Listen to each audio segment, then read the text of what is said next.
Hey everybody, welcome back. Today we're going to replace this ceiling light and replace it with a with this ceiling fan right here, and that's what we're doing today. All right.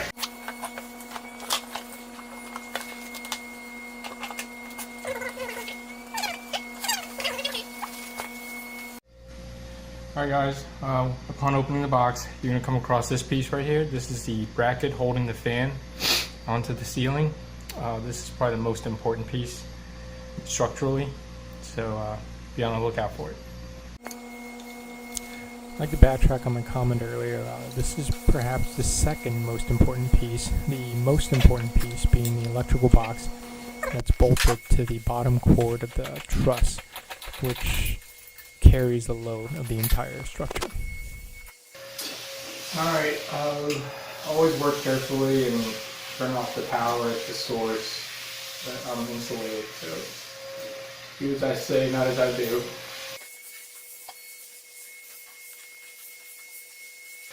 We're going to expose the box in the ceiling. The nice thing about this setup is the truss, there's a double bracing of the trusses right behind this box right here, so we won't have to do anything structural. We don't have to install the standard bracket that you normally would have to if you're doing an installation like this. Now once the hanging light is removed, it's very important to check the back of the box, the electrical box, and make sure that there are lag bolts attached to something very, very sturdy, like the bottom cord of the truss. In addition to disconnecting all electrical component. Alright, again, this is the bracket that holds the entire fan up on the ceiling, and we're going to pan up here. If you look up here, this is a rated box specifically for ceiling fans. These bolts are going to go up through here and attach there. Once the bracket is installed, it's going to have an open end to the reverse bell-shaped thing, and within it would be a notch designed for the receiver ball.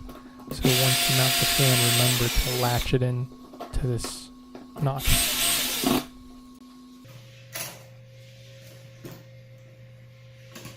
And the black hot will go to power the fan later.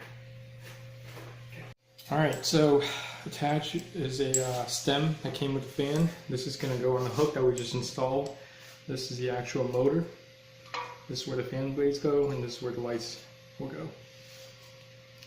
Alright, before we install the stem onto the motor, be sure to take the base unit and the trim cap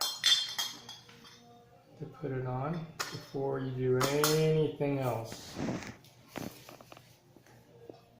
You'll probably notice in this part that the fan blades have already been assembled, which is backwards, and that is because this was taken down again to install that bottom trim piece, the foot trim to cover the all those screws you see in front of you. Yeah, be sure not to make the same mistake because it was a bit of a pain. This probably added an extra 10 minutes to the installation process.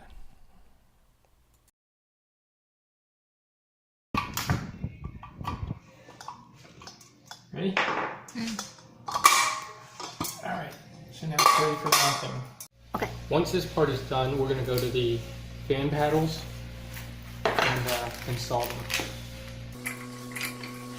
For this particular model, there were 5 fan paddles, and they were reversible, so the important thing is just to put the screws in and make sure you have the gaskets in place so it doesn't scuff up the surface.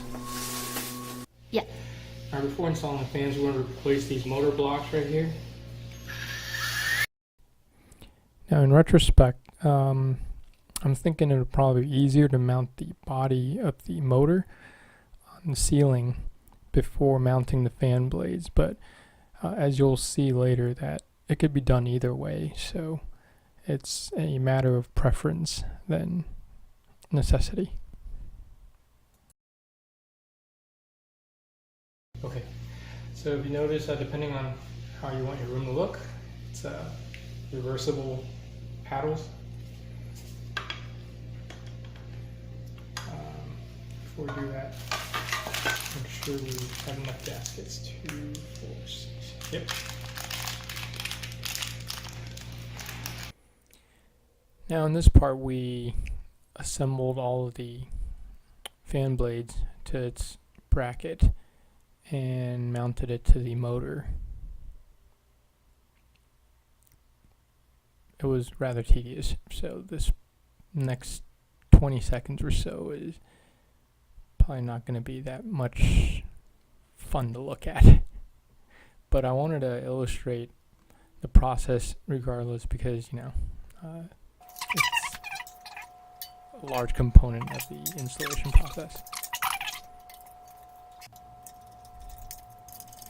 Now once everything is mounted and secured, you could go ahead and either mount the light that goes at the bottom of the motor, or you could do as I will be doing later, mount the entire structure first and then put the light on. The advantage of this strategy is to not have to work off the ladder in awkward positions.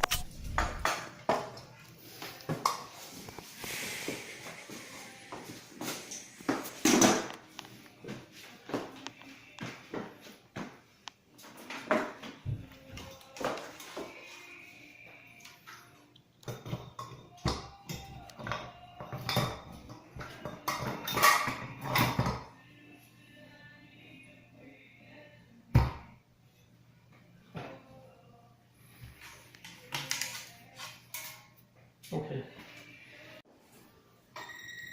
All right. So when we unplugged the light earlier, we left the power on. So be sure to check it before you plug it in. This connects to the hot. If we plug it in right now, the fan could come on and cut my head off.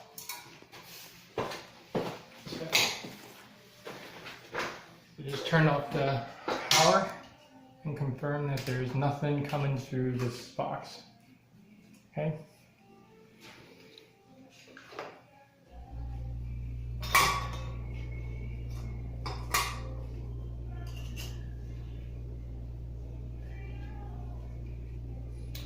Connect both the blue and the black wires. Blue is for the light, and black is for the fan. So the power comment earlier was a little bit over dramatic because without the control unit in the bottom, the light won't come on, regardless of whether you connect the power or not. Alright, all that done. I'm going to recess the line back into the trim box as such. Make sure nothing's caught in the bell. With all the wires stuffed back into the trim piece, we can then proceed to securing the screws, the 4 screws to the outer rim of the trim. And that should be it for the top portion of the fan. Now we're going to work on the second part of the module. This is the control unit for the fan, and it's got a harness. So we're going to mount this to the bottom half of that thing up there, and hopefully the fan will come on. Now just like the top trim piece, the fan has 3 screws around the rim, and to remove these screws, attach the harness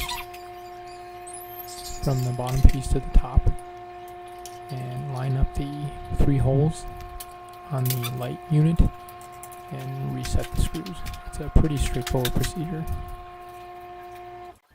This bottom control piece with the lights contains 2 tug lines. One of them controls the fan speed and the other controls the on and off function for the lights. And that's about it. The tug line has extensions, and I thought that was one of the harder things to install. Now we're coming towards the end of the installation process. I want to say thanks for watching. I hope this helps you, and if you have any questions or concerns, please leave me a comment below. Alright, good luck with your installation.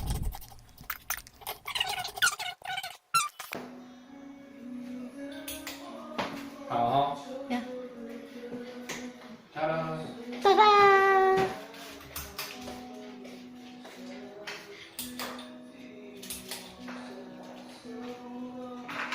There, ceiling fans.